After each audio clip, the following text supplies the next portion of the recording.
Ce programme vous est proposé par les Malaxiophobes. On gagne toujours à être direct. Céline Paris elle-même va nous parler de l'actu. Oui, en effet, Dom, j'ai voulu vraiment intervenir car le sujet en tant que mère de famille me touche. Mais bon, je vais quand même faire une petite imitation parce que j'avoue que j'aime bien. Alors, si je vous dis « Oh, vous avez cru voir un rominet ?»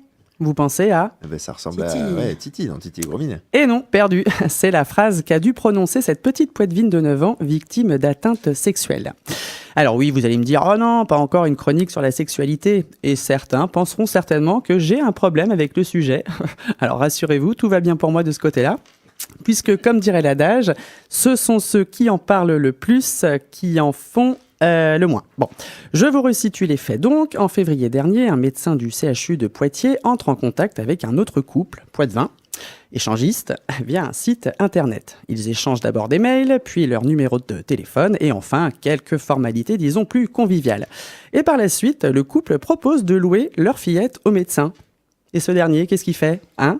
Eh ben, il refuse. Bah oui, l'échangisme, on échange, hein, on ne loue pas, sinon ça perd son sens. Alors, bien entendu, ce sujet me révolte, car cela soulève une question.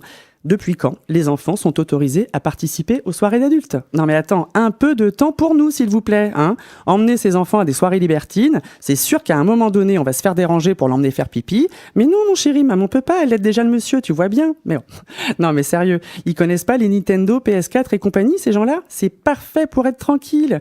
Quand ils sont sur les écrans, ils ont plus faim, plus soif et donc plus envie de faire pipi. C'est l'arme idéale pour passer un coup de fil ou pour prendre l'apéro.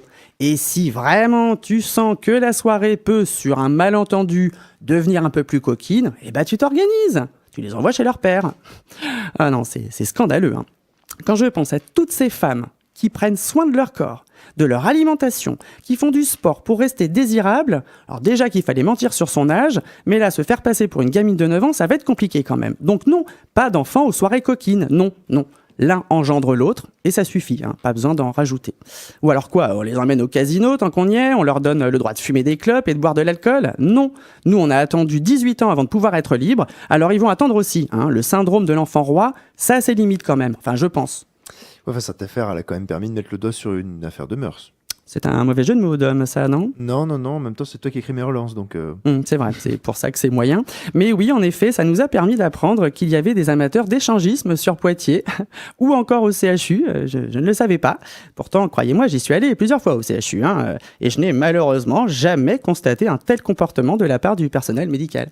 Non, je dis malheureusement parce que j'aurais pu aider la police, hein, je veux dire. Bien sûr. Enfin, toujours est-il que certes, trop d'écran peut nuire au développement de l'enfant, mais parfois ça pourrait en sauver quelques-uns quand même.